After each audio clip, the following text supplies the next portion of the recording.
कहानी है सुंदरपुर गांव की, जहां एक राजू नाम का लड़का और उसकी दोस्त राधा रहती थी।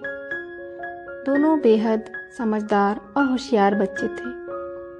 इस कहानी में हम देखेंगे कि दोनों ने अपने सूझबूझ और समझदारी से कैसे पूरे गांव की मदद की। सुबह का समय था।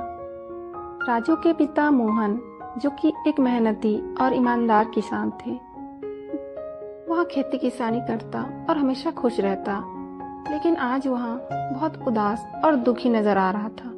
यह देख राजू की दादी ने मोहन से पूछा, बेटा, आज तुम बहुत परेशान लग रहे हो। क्या हुआ है? इतना समय हो गया, खेत भी नहीं गए। बारिश ठीक से ना होने के कारण सारे फसल खराब हो रहे हैं। मेरे साथ साथ सारा गांव भी परेशान है। मैं इसीलिए परेशान, कुछ समझ नहीं आ रहा क्या करूं। अच्छा सुनिए, खाना तो खा कर जाइए। खाना बस बन ही गया है। आपने कल रात को भी ठीक से नहीं खाया था। अरे नहीं नहीं, मुझे भूख नहीं है। मैं पहले खेत जाता हूँ, बाद में आकर खा लूंगा। मेरा मन नहीं हो रहा है। अच्छा, आप मेरी बात सुनिए।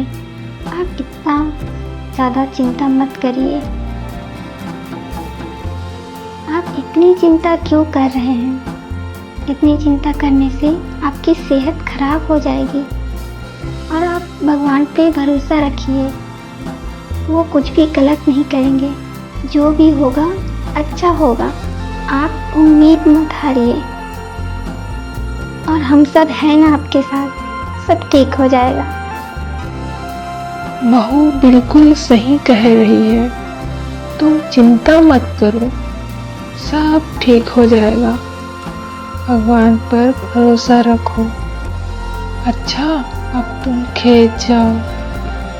अच्छा माँ, फिर मैं खेत जाता हूँ।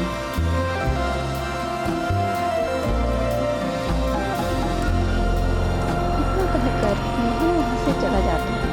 तभी राजू की दोस्त राधा वहाँ आ जाती है और कहती है,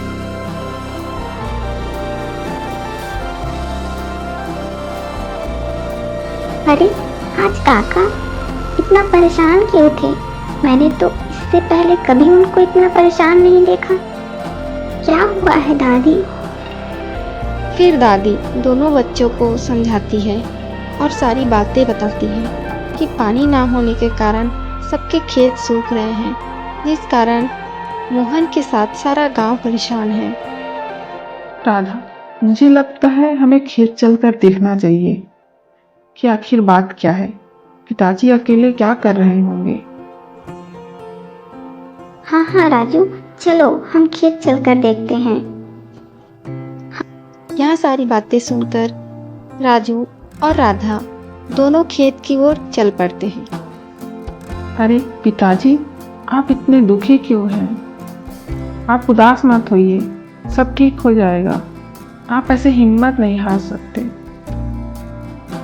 अरे बेटा, क्या कहूँ, मेरी तो सारी मेहनत बेकार हो गई। मैंने इतनी मेहनत से सारे फसल उगाए, लेकिन पानी समय पे ना गिरने के कारण मेरे सारे फसल सूख गए। पिताजी, सब ठीक हो जाएगा। आप ऐसे हिम्मत नहीं हार सकते। हाँ काका, आप इतना दुखी क्यों हो रहे हैं? हम कोई ना कोई हल ढूंढ लेंगे, सब ठीक हो जाएगा। आप ऐसे उदास मत होइए।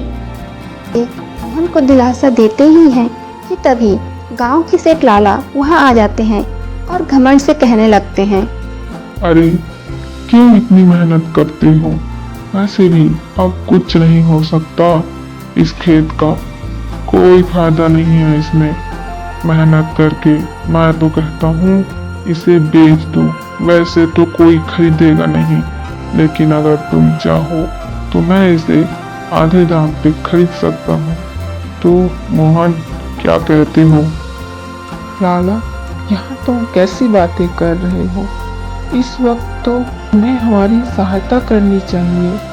हम सारे कितने परेशान हैं और तुम हो कि हमारी मजबूरी का फायदा उठा रहे हो।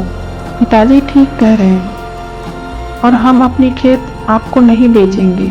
हम फिर से अपने खेत को हरा भरा कर लेंगे। ये सब सुनकर सेठ लाला वहाँ से चला जाता है और राधा और राजू दोनों मिलकर गांव की मदद करने की सोचते हैं। राजू, हमें कुछ ना कुछ करना होगा। हमें गांव वालों की मदद करनी होगी।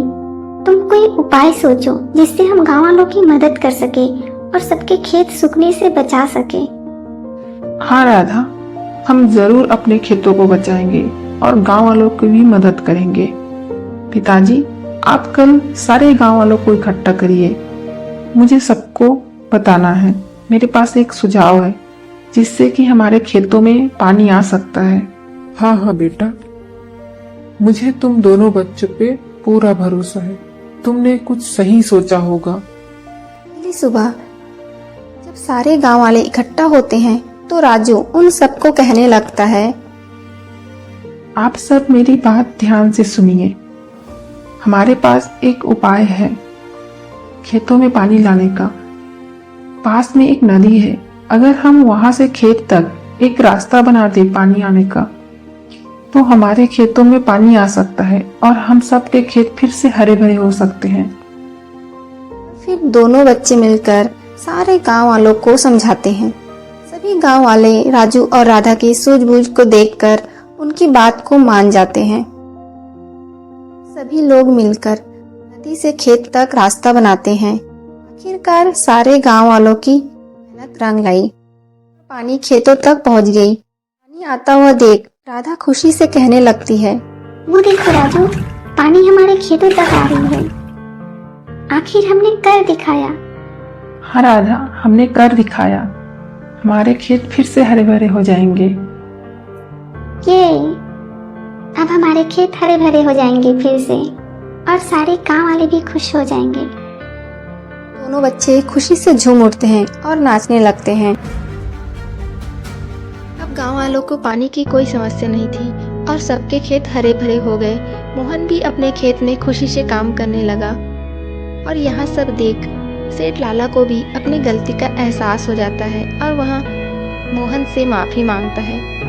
देखो लाला, जो तुम बड़े होके ना कर सके वो हमारे छोटे छोटे बच्चों ने अपनी सूझबूझ और समझदारी से कर दिखाया और आज हमारे सारे फसल फिर से हरे भरे हो गए।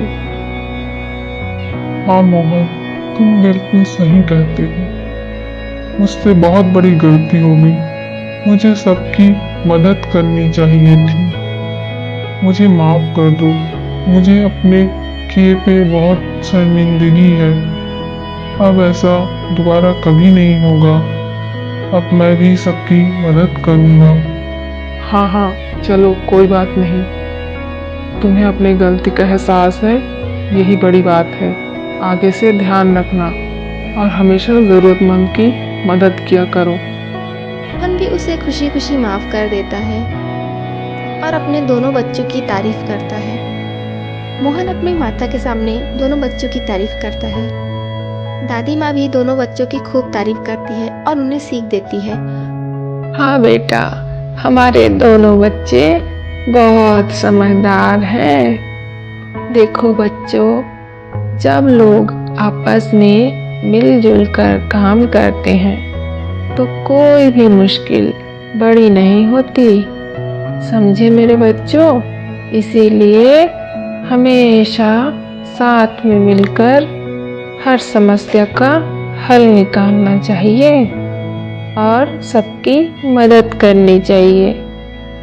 और इस तरीके से दोनों बच्चों ने अपने सूझबूझ और समझदारी से सारे गांव वालों की मदद की। और इस कहानी से हमें यह सीख मिलती है कि एकता और मेहनत से हर मुश्किल आसान हो जाती है।